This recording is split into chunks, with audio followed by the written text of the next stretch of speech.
So hello mga kapatid, another late upload na naman tayo, palagi na lang late upload. So ilang months na po itong video na to at ayan, talaga namang natatakam na kami sa prepare ng aming boss.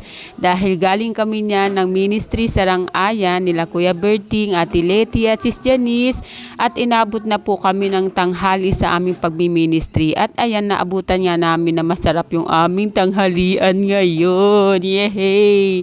So ayan, nag-pray na muna kami niyan bago kami kumain. Dahil syempre magpasalamat po tayo sa blessings palagi kahit anong ulam natin.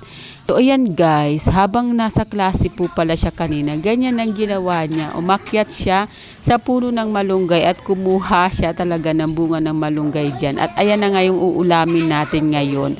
At alam niyo ba, muntik na siyang malaglag dyan. Tingnan nyo dyan guys mamaya.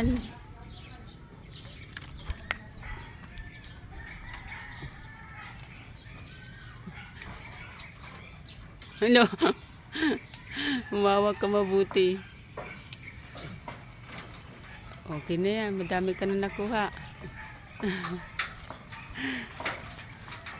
Wala ka dyan! Wala ka dyan! Naputol yung sanga. Hala! Naputol oh. Grabe. Dami pa naman yung bunga oh. At ayan guys, ang ating view for today. So good morning everyone. Nakikita nyo ang ating kapaligiran ngayon at ang ganda ng sinag ng araw.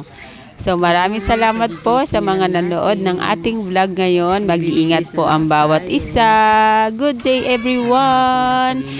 Bye-bye.